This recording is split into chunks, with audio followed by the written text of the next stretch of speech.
Hi guys. What I wanted to talk to you about today is the biggest asset you have in gold making, your alts. Frequently when people first start making gold, they'll come up and say, I have blacksmithing and mining, how do I make gold? So, well, what else do you have? Well, I only have the one character that's, in Legion content, or I didn't get professions on my alts, or they say something along the lines of, basically, these are my two professions, let's make gold. And while every profession has gold making abilities, so you certainly can make gold with one character, you're incredibly limited by only having two professions. And so a really important thing to do if you really want to get into gold making is to level your alts.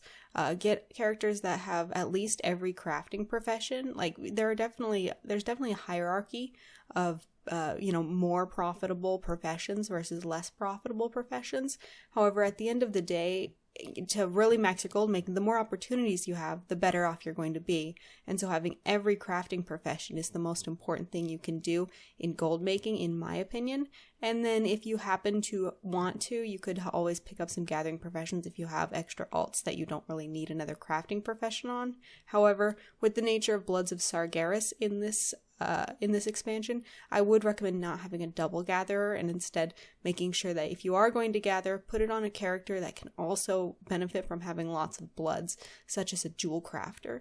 Back in the day, before I quit for Warlords of Draenor, when I quit in Mists of Pandaria, it was common for most gold makers to have all of their alts maxed, and basically every character was, well, I have alchemy and this. Alchemy and this. So it's like, this is my alchemy blacksmith, this is my alchemist leatherworker, this is my alchemist tailorer. I hate it when people say that and then I went and said it. Anyways, and also inscriptionist. Oh, why can't we get our profession names right? Anyway, so it was really common to stack everything with alchemy because the daily cooldown was so strong to have a bunch of transmute spec alchemists making living steel, or before that true gold in Cataclysm, that it was the gold making thing to double up on, triple up on, quadruple up on, etc. And while alchemy still is pretty strong, honestly, for the living steel cooldown, in my opinion, I do it on I still have 6 alchemists lying around and they do it every day. So it's still very strong for making let's see here, the various mounts from Mists of Pandaria. But the bottom line is you can never go wrong with having more alts with professions, and it doesn't have to be alchemy. Basically, there are all sorts of profession synergy that you kind of want to keep in mind when you're choosing your profession setup for alts, but the most important thing is to have those alts in the first place. My current profession setup is for my 110s, I have Fade, who's a blacksmith engineer. I have Mixon, my demon hunter, who is a alchemist and an enchanter. She's going to be my main enchanter, and I'll get to that in a moment. I have Kendron, who is my shaman, who is my scribe and my jewel crafter. He's not going to be my main jewel crafter, but he is my main scribe. I have Thrasymachus, who is my druid, who's a leatherworker tailor. And so right there I've got all my, crafting professions sorted out with just those characters. However, like I mentioned, I talked about having a main enchanter and a main jewel crafter. Obviously, with the way things are, with, rank patterns dropping, rep grinds that you can't do in a single night, things like that, there are things, particularly enchanting comes to mind, jewel crafting comes to mind, that make it best to really focus on getting the patterns on one of the characters. And so even if you double up, and I'll talk about why I'm doubling up here in just a second, but even if you double up, you really kind of have a main jewel crafter who does your actual crafting. So I'm leveling a Death Knight right now, and she's going to be an enchanter jewel crafter. You'll remember I said the demon hunter is going to be my main enchanter, but that the shaman is not going to be my main jewel crafter. Essentially, here's the situation. I talked about people who quadrupled their alchemists and such like that. What I personally feel is the best profession to have on multiple characters right now is probably enchanting. Enchanting has always been kind of an interesting one to have multiples of, because anytime you're playing your alts, you can be getting, BOPs if you're running dungeons with them. In this expansion, if you're doing world quests that give epics, those are BOP, but you can disenchant them, so you get more out of playing your alts if they're actually running stuff that gives BOP disenchanting gear. So if they're just going to sit in town and just disenchant stuff, they're not, you don't really get that benefit. But if it's when you're actually going to play, That's a really nice benefit. It's actually one of the reasons that I think a lot of people should consider enchanting on their main, but I'm just nostalgically so attached to like my server for engineering and blacksmithing that I'll never drop those on Fade.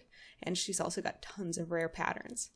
Anyhow, Legion has brought up a new reason to have enchanting on your characters, and that's that it is the best way, in my opinion, to get in-demand Bloods of Sargeras. I've seen like videos how to get best Bloods of Sargeras, and people are like, run dungeons, and it's like, hooray, I'm gonna get, let's see here, let's say you run Mauve Souls.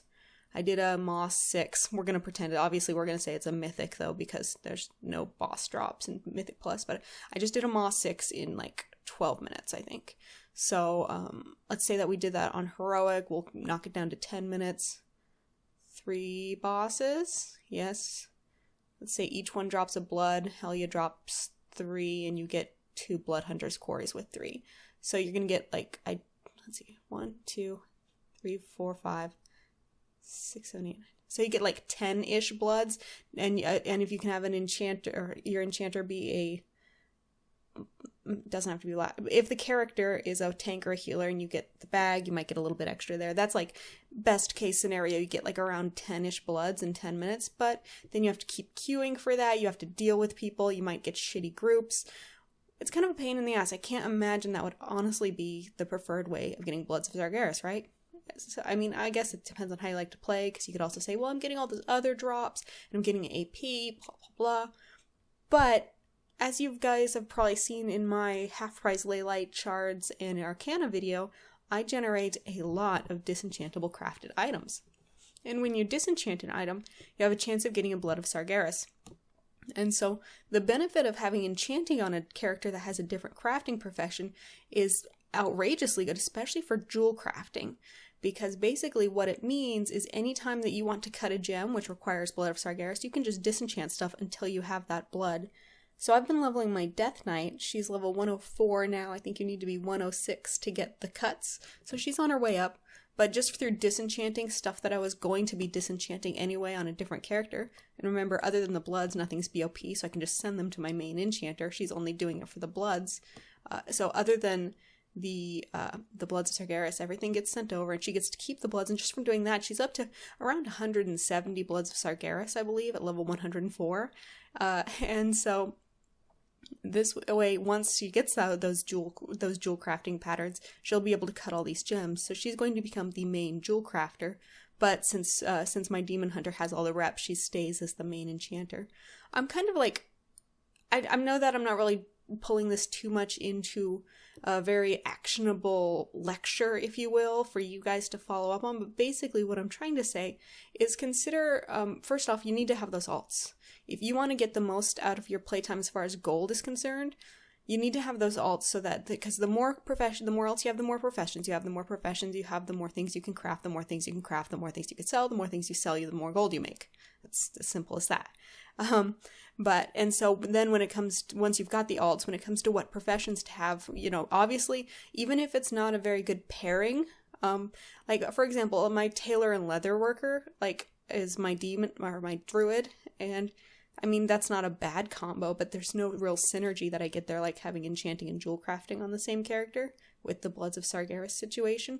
Then pair your gathering with a character that has a profession like jewel crafting or enchanting that can really benefit from getting bloods fairly quickly. So basically, get the alts. Once you have the alts, get all the professions. Once you have all the professions, or while planning how you're going to set up all your professions, consider synergy. And I really like enchanting this expansion as the thing to have on multiple characters because of that in-demand Blood of Sargeras. But there might be other things as well. Let's see here, I'm trying to think of other, like I said, gathering can generate bloods if you really need them and you don't like running dungeons or something, or if you're one of those people who like farming, which I'm not. Let's see here. Engineering is always the best profession no matter what period, which I say just because, like I said, I have this nostalgic love for it. Don't worry about it. That was mostly a joke because of how much I love engineering. Let's see here. I'm trying to think of if there's anything else that I've really thought, man, this is really convenient to have this. I do like having, alchemy and enchanting on the same character, because once again, those bloods really basically give you a nearly limitless source of bloods to make potion of prolonged power, which sell out really quickly. Of course, if people don't value their bloods very highly on your server, you might not get a very good return on those, so it kind of depends on your server. But that way, having an enchanter who can also create potions of prolonged power is very valuable, but alchemy, other than that, doesn't really have any good uses for the bloods of Sargeras. So unless your potions of prolonged power market's pretty good, then probably not the best combo. Let's see here. I would say that might be the extent of the ways that I've seen synergy, is that basically if you need a lot of bloods, pairing it with enchanting is a really good idea as long as you're willing to shuffle, which you should be because it's going to give you lots of cheap enchanting materials as well. So anyways, I wanted to kind of bring this up because in a lot of videos, especially like the ones that have appealed to the wider audience, like the Blood of Sargeras video in general and stuff, people, say, well, I only have one character, I only have 2 professions. Or like I have a character, or I have 2 characters, but one of them doesn't have professions, or I didn't max it out or whatever. It's really easy to level professions this expansion because you can just hop right into new expansion stuff. So there's really no excuse to not have the professions on characters you already have. And if this whole token thing changes, soon we'll be able to just buy ourselves some level 100s with gold. Wouldn't that be sweet? I thought it was going to come this expansion, or this patch, maybe in 7.2. I'm not sure. Who knows? Maybe it'd be one of those things that were data mined but never added in. We shall see. But until then, it's like, I mean, obviously don't consider it a job to go level characters. But if you have time that is like, you're like, man, I want to make gold, but I don't really have anything I need to craft right now. What do I do? It is an incredibly valuable investment to spend that time leveling characters in order to get those professions at max level. So I hope you guys enjoyed this video. Have a great day.